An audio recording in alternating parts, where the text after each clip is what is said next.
At that point I freaked out and I was like, a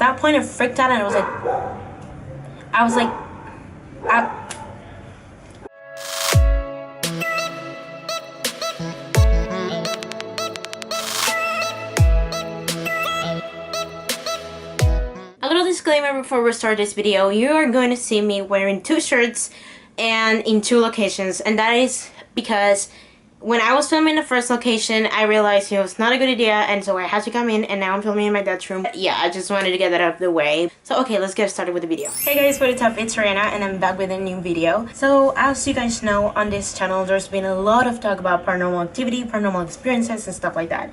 So today I wanted to give my 2 cents on this talk and kind of share with you my experiences. Now this video is going to be broken in 2 parts. That's actually 4, in 2 parts, because I want to talk about my experiences outside my house and then my experiences inside this house I'm currently in. So the first part is, of course, my experiences overall.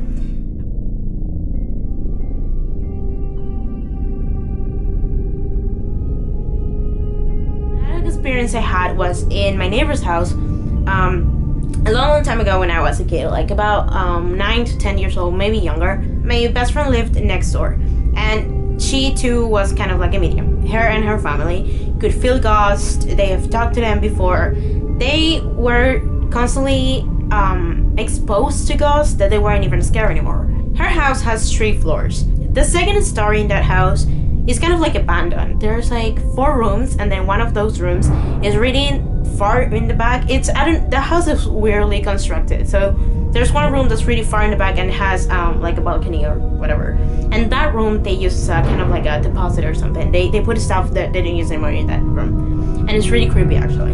And then there's one room there, then the room in front of it, I don't know how to explain it, because it's really long, and it has like, it's divided in the middle, and by that part there's like a huge window that goes obviously to the street, and then there's like a bed, but it's all abandoned, like no one's there, and it's always dirty, and I don't know why. That's one half, and then the other half there's kind of like a division in the middle, and then the floor is not even constructed, like it's broken. The floor is broken, so it's, I don't know why we like hanging around there, but normally there was a balcony on the inside. I know, weird, but there was a balcony, and in that balcony we will put stuff like tables and chairs, and we kind of like built our own club.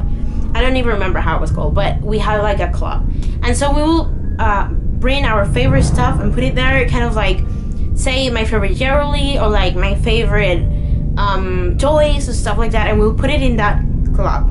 Now that club has like, it's a balcony obviously, but it had like 2 windows, and those windows were from the abandoned room.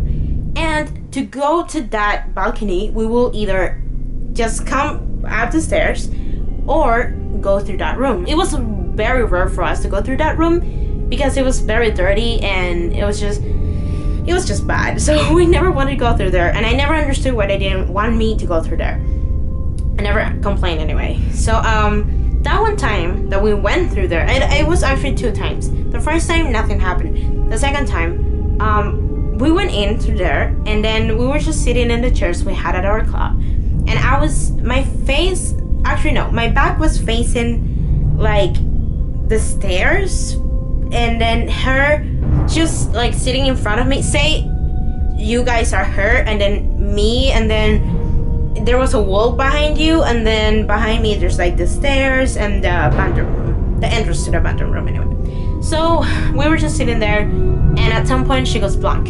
She was just sitting there staring at me, and she was like not moving, not doing anything. And I remember she had very very dark hair and a straight hair, so her hair was kind of like this, and she was very pale, so she would just look at me like, I didn't really freak out because it wasn't the first time she did that, but something about the way she was doing that felt different, and so I was like, what's going on? She wasn't saying anything. She was just staring at me for a long time, and then I said, are you okay? And she's like, don't move. She literally just said that after like 5 minutes or probably like 10 or more of staring at me without saying anything. She just goes, don't move. And I'm like, what are you talking about? And she's like, don't move. And she wouldn't say anything. I was just freaking out, and I almost moved. Then she goes, "There's something behind you, but don't freak out. At the count of 3, we're gonna stand up and we're gonna run." And I'm like, "What are you talking about?" I was freaking out. At this point, I was like, "No, fuck this shit. I'm not playing." She was just staring at me like I'm not joking. And then she was like, 1, 2. She was like whispering, "Alright, 1, 2, 3, go!" And she stood up and she started running. And I thought she was gonna go upstairs, but instead she ran into the abandoned room. At that point, I didn't know if I should follow or just run back downstairs, because upstairs was her house and downstairs was the way out to my house. And so I didn't know what to do. She was like, "Come here, come here." So I ran behind her to the abandoned room. At this point, I thought we were playing. So we ran to the room that was far in the back where they put things that they didn't use anymore. And through that, okay, you're gonna have to stay with me because it's really hard to explain. That room, again, I said it has a balcony and there's a lot of stuff they didn't use. And other than that, they also have like an entrance to the 3rd floor, which is like stairs, just stairs, but very badly constructed. Okay, we rarely went through them. Again, we didn't use that as much, but it existed. So she ran to that part, and instead of going upstairs, she went all the way to the back, to where the balcony was.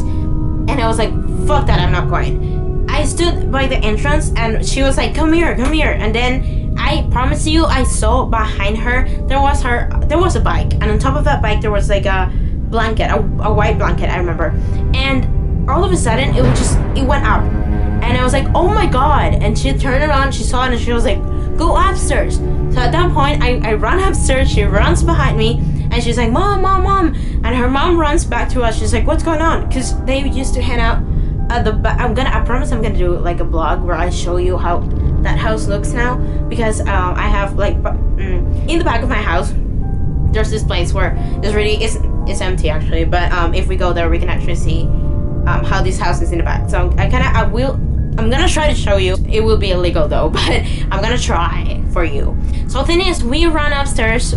She was calling for her mom. She comes to us and she's like, "What's going on?" She kept telling us, "What's going on? What's going on?" And my friend, I don't want to give out her name, so let's just call her Tara. She goes, "Mom, I saw something. Mom, I saw it. And I, at this point, was like, "What the fuck do you mean you saw it? Like, what? Did you know something was happening down there?" And her mom was like, "I told you not to go through there. I told you those rooms were abandoned for a reason. I told you." And I was, at this moment, I was standing there like, what? After that, we went in and we had dinner together. And while we were eating, it was actually her parents. It was not like her mom only. It was like her mom, her dad, and Tara and I. And when we were eating, her mom goes like, "Ariana, I'm sorry about that." And I'm like, no, it's okay. Like, I mean, you didn't plan this. And she's like, "No, I'm still sorry because there's a lot of things doesn't mean happening in this house, and I probably should have warned you guys about it." And I was like, "What are you talking about? What else can you tell me?" And she's like, "Well, so in the first story, in the back, in the patio, there's a big tree, which is actually a fig tree, which is said to attract goblins." And I don't know if I believe in goblins or not. I have never heard another story other than Tara's mom about goblins. But yeah. So the thing is, this tree is said to attract goblins, and she was telling me that she knew it because of her mom, meaning Tara's grandma.